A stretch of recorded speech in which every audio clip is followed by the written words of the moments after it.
আমরা সবাই চললাম দেবীপুরে আমাদের নাটক নীলসোনার একটা উপস্থাপনা করতে। দিনটা ছিল ৩১শে মার্চ ২০২৫। গরম, মানে মাথা ফাটা গরম যাকে বলে, প্রচন্ড গরম ছিল।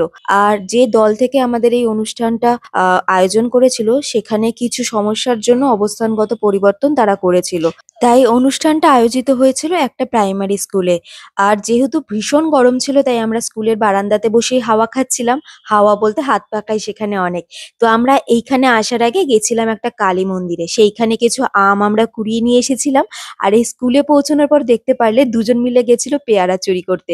তো পেয়ারা তো আর পারতে পারিনি, দুটো কষ্টা পেয়ারা পেরেছিল, সেটাই তারা খেয়েছিল। এরপরে উপরে যেখানে রান্না বান্নার আয়োজন চলছিল সেখান থেকে নিয়ে এসেছিলাম লবণ। লবণ দিয়ে, যেহেতু আম ফাটানোর কিছুই ছিল না, কাঁচেই লাস্টে আমাদের শেষ ভরসা, কাঁচে দিয়ে আমগুলোকে কেটে আমরা লবণ দিয়ে বেশ রসিয়ে কষিয়ে খেলাম। তারপরে শুনেছিলাম যে এখানের নাকি চপ খুব নাম করা, তাই একটা কাকু গিয়ে আলুর চপ আর ফুলুরি নিয়ে আসলো। তুই ঝাল ঝাল আলুর চপ আর মুড়ি দিয়ে খেয়ে গরমে আর ঝালে জাস্ট আমরা হাহাকার করছিলাম। তারপরে বারান্দায় বসে হাওয়া খেলাম। এবার নাটকের জোগাড় যন্ত্র আমাদের শুরু করে দিতে হলো। এই হাত পাকাটা দেখলে ওটাও কিন্তু আমাদের প্রপস ছিল। তো নাটক শেষে আমাদের এইটা টিফিন দিয়েছিল লুচি, আলু ডিম সেদ্ধ আর আলুর তরকারি। তো এরপরে আমরা নাচ গান করতে করতে বাড়ি ফিরলাম গরমের মধ্যে।